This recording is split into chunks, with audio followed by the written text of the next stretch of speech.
नमस्कार दोस्तों, स्वागत है आपका इस चैनल पर। तो आज हम करेंगे पोस्ट ऑफिस गाइड पार्ट 2 के कुछ क्वेश्चंस जो कि ग्रामीण डाक सेवक के सभी विभागीय परीक्षा में पूछे जा सकते हैं। अगर आप ग्रामीण डाक सेवक से पोस्टल असिस्टेंट की तैयारी कर रहे हैं या आप ग्रामीण डाक सेवक से पोस्टमैन की तैयारी कर रहे हैं तो आपको पोस्ट ऑफिस गाइड पार्ट 2 के क्वेश्चन जानना बहुत ही ज़्यादा ज़रूरी है, क्योंकि इससे अक्सर बहुत सारे क्वेश्चन पूछे जाते हैं विभागीय परीक्षा में। अगर आप चैनल पर नए हो तो सब्सक्राइब कर लें। तो चलिए शुरू करते हैं वीडियो बिना किसी देरी के। चलिए दोस्तों, क्वेश्चन नंबर 1 से स्टार्ट करते हैं। Category of foreign postal articles are, विदेशी डाक जो आर्टिकल्स होते हैं उनकी कैटेगरी में कौन कौन से आर्टिकल्स आते हैं। तो आपको बताना है कि कौन कौन से आर्टिकल्स जो हैं फॉरेन पोस्टल आर्टिकल्स में आते हैं। तो दोस्तों इसका उत्तर है letter post and parcel post. दोस्तों फॉरेन पोस्टल आर्टिकल्स की कैटेगरी में letter post and parcel post आते हैं। अगर आपने यह क्वेश्चन नोट करना है अपनी कॉपी पे तो आप नोट कर लें। ऐसे बहुत सारे क्वेश्चन आगे आने वाले हैं, वीडियो में अंत तक देखिएगा। चलिए दोस्तों, क्वेश्चन नंबर 2 करते हैं। The abbreviation UPU stands for. UPU को आपने एक्सपेंड करना है, इसकी फुल फॉर्म क्या होती है आपने बतानी है। दोस्तों यूपीयू क्या है? दोस्तों यूपीयू की फुल फॉर्म है यूनिवर्सल पोस्टल यूनियन, जो कि जिसका जो हेडक्वार्टर है वो बर्न में है। आपको पता होना चाहिए कि यूनिवर्सल पोस्टल यूनियन का जो हेडक्वार्टर है वो कहाँ पर है, वो है बर्न में। और यूपीयू की फुल फॉर्म है दोस्तों यूनिवर्सल पोस्टल यूनियन। चलिए दोस्तों, क्वेश्चन नंबर 3 करते हैं। The abbreviation AOPU stands for. AOPU की फुल फॉर्म आपने बतानी है, इसको एक्सपेंड करना है कि इसको क्या बोला जाता है। तो दोस्तों AOPU की फुल फॉर्म है एशियन ओशियानिक पोस्टल यूनियन। अगर आपको ये फुल फॉर्म नहीं पता है तो आप अपनी कॉपी पे नोट कर सकते हैं, और ये क्वेश्चन बहुत ही इंपॉर्टेंट है परीक्षा से रिलेटेड। चलिए दोस्तों, क्वेश्चन नंबर 4 करते हैं। Asian Oceanic Postal Union AOPU is having its headquarter at. AOPU का अपने हेडक्वार्टर बताना है दोस्तों। एशियन ओशियानिक पोस्टल यूनियन का हेडक्वार्टर कहाँ पर है? तो दोस्तों इसका उत्तर है मनीला, फिलीपींस। दोस्तों जो एशियन ओशियानिक पोस्टल यूनियन का जो हेडक्वार्टर है वो मनीला, फिलीपींस में है। चलिए दोस्तों, क्वेश्चन नंबर 5 करते हैं। India join the AOPU in the year. Bharat ने जो है एशियन ओशियानिक पोस्टल यूनियन कब ज्वाइन की? तो दोस्तों इसका उत्तर आपने बताना है। तो दोस्तों इसका उत्तर मैं बताता हूँ आपको। इसका उत्तर है 1973 यानी कि 1973 में दोस्तों भारत ने एशियन ओशियानिक पोस्टल यूनियन जो ज्वाइन किया था, तो 1973। चलिए दोस्तों, क्वेश्चन नंबर 6 करते हैं। AD means. AD की आपने फुल फॉर्म बतानी है, जो कि पोस्ट ऑफिस गाइड पार्ट 2 के रिलेटेड है। जो टर्म आती है AD, इसका जो आपने फुल फॉर्म बतानी है। तो दोस्तों इसकी फुल फॉर्म है एक्नॉलेजमेंट ड्यू। तो दोस्तों AD की फुल फॉर्म है एक्नॉलेजमेंट ड्यू। अगर आप किसी भी पोस्ट ऑफिस में लेटर बुक करते हैं तो आपको जो एक्नॉलेजमेंट फीस लगती है दोस्तों वो लगती है 3 रुपये। इसमें आपको बोला जाता है कि AD फी लगी है, तो AD की फुल फॉर्म होती है दोस्तों एक्नॉलेजमेंट ड्यू। दोस्तों अगर आपको क्वेश्चंस बहुत अच्छे लग रहे हैं तो वीडियो को लाइक कर लीजिए। चलिए दोस्तों, क्वेश्चन नंबर 7 करते हैं। Article except BP addressed as post restante are detained in the PO of delivery for the period not exceeding। जो पोस्ट रेस्टेंटे आर्टिकल होते हैं BP आर्टिकल को छोड़कर उनको जो है पोस्ट ऑफिस जहां पर उनको डिलीवरी करनी होती है वो कब तक रखे जाते हैं, वहां पर कितने दिनों तक उनको रख सकता है कोई भी पोस्ट ऑफिस, तो आपने बताना है। दोस्तों इसका उत्तर है 1 मंथ। आप 1 महीने तक किसी भी पोस्ट रेस्टेंटे आर्टिकल को किसी भी पोस्ट ऑफिस में रख सकते हैं। तो दोस्तों चलिए अगला क्वेश्चन करते हैं।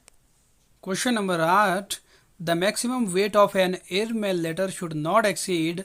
अधिकतम भार बताना है आपने किसी भी वायु पत्र का, वो किससे अधिक नहीं होना चाहिए। तो दोस्तों आपने बताना है मैक्सिमम भार किसी भी एयरमेल लेटर का। तो दोस्तों इसका उत्तर है 2 किलोग्राम। दोस्तों किसी भी एयरमेल लेटर का जो मैक्सिमम वेट होता है, मैक्सिमम भार होता है, वो होता है 2 किलोग्राम। चलिए दोस्तों अब करते हैं question number 9। Foreign post manual. The term LC means. Foreign post manual में से जो टर्म होती है एक LC, उसका जो क्या मतलब होता है, उसकी क्या फुल फॉर्म होती है आपने बतानी है। इसका उत्तर है दोस्तों letters and card. Foreign postal manual में LC का मतलब होता है दोस्तों लेटर्स एंड कार्ड्स। चलिए दोस्तों क्वेश्चन नंबर 10 करते हैं। Foreign post manual. The term AO means.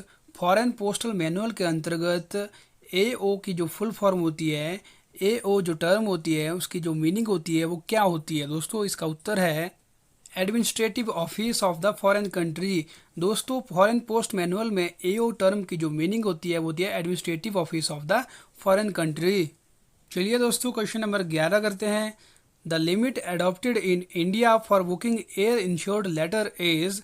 Bharat में जो लिमिट एडॉप्ट की गई है एयर इंश्योर्ड लेटर के लिए वो कितनी है दोस्तों, आपने बताना है। तो दोस्तों इसका उत्तर है 10,000 यानी कि 10,000।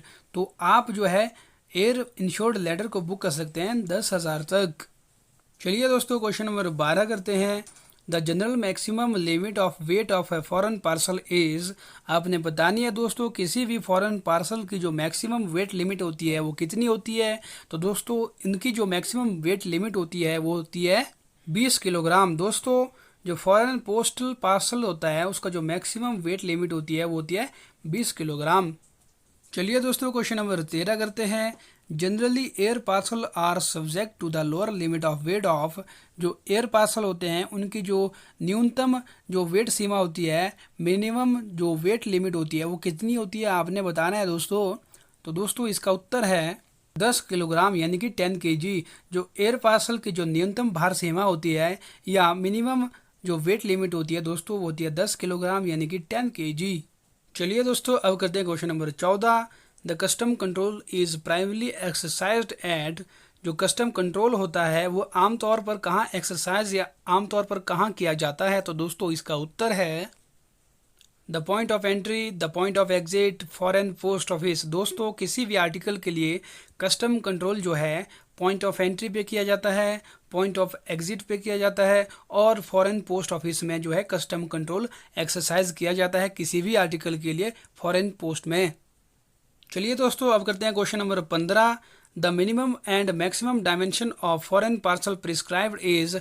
फॉरेन पार्सल की जो मैक्सिमम और मिनिमम लंबाई चौड़ाई आपने बतानी है कि मिनिमम कितनी है और मैक्सिमम कितनी है। तो दोस्तों इसका उत्तर है 90 गुणा 140 mm जो कि है मिनिमम डायमेंशन किसी भी फॉरेन पार्सल के लिए, और 1 मीटर गुणा 2 मीटर जो है मैक्सिमम जो डायमेंशन है फॉरेन पोस्टल पार्सल के लिए।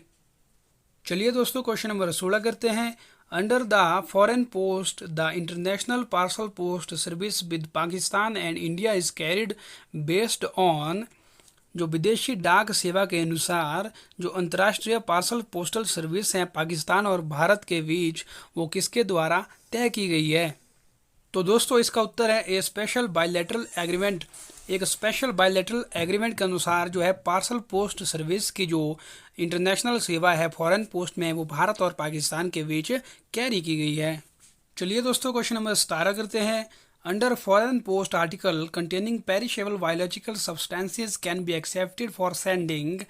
जो विदेशी डाक सेवा के अनुसार जो नष्ट होने वाले बायोलॉजिकल सब्सटेंसेस होते हैं वो कहाँ पर भेजे जा सकते हैं। तो दोस्तों इसका उत्तर है at Indian Council of Medical Research New Delhi.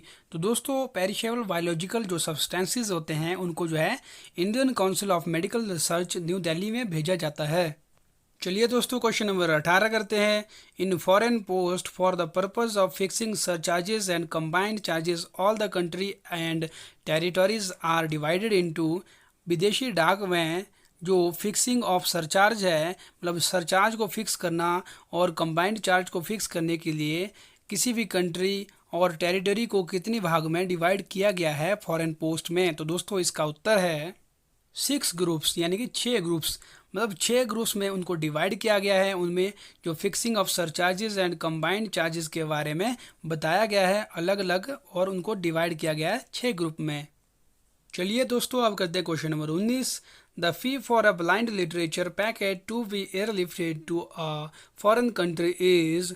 जो विदेशी डाक सेवा के अंतर्गत जो ब्लाइंड लिटरेचर या अंध साहित्य होते हैं जो पैकेट होते हैं उनको जो वायु के द्वारा भेजा जाता है किसी भी फॉरेन कंट्री के लिए उन पर जो है कितना चार्ज या कितनी फीस लगती है। तो दोस्तों इसका उत्तर है air surcharge as applicable to printed paper. दोस्तों उस पर जो है सिर्फ एयर सरचार्ज ही लगता है, वायु प्रभार ही लगता है और उसके ऊपर कोई भी प्रभार नहीं लगाया जाता है किसी भी ब्लाइंड लिटरेचर पर जो कि विदेशी डाक में विदेश को भेजा जाता है। आइए दोस्तों क्वेश्चन नंबर 20 करते हैं। The corresponding inland post service to the printed paper service in the foreign post is. जो कॉरेस्पॉन्डिंग इनलैंड पोस्ट सर्विस होती है प्रिंटेड पेपर के लिए फॉरेन पोस्ट में, वो क्या होती है दोस्तों?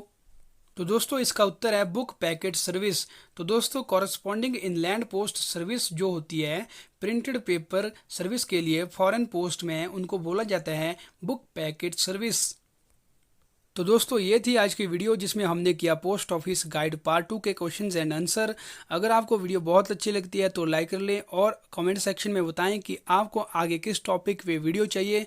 अगर आप चैनल पर नए हो तो सब्सक्राइब कर लें। आगे बहुत सारे टॉपिक्स आने वाले हैं इस चैनल पर जो कि ग्रामीण डाक सेवक के विभागीय परीक्षा की तैयारी कराएंगे। आगे मिलते हैं एक नई वीडियो के साथ, तब तक के लिए नमस्कार।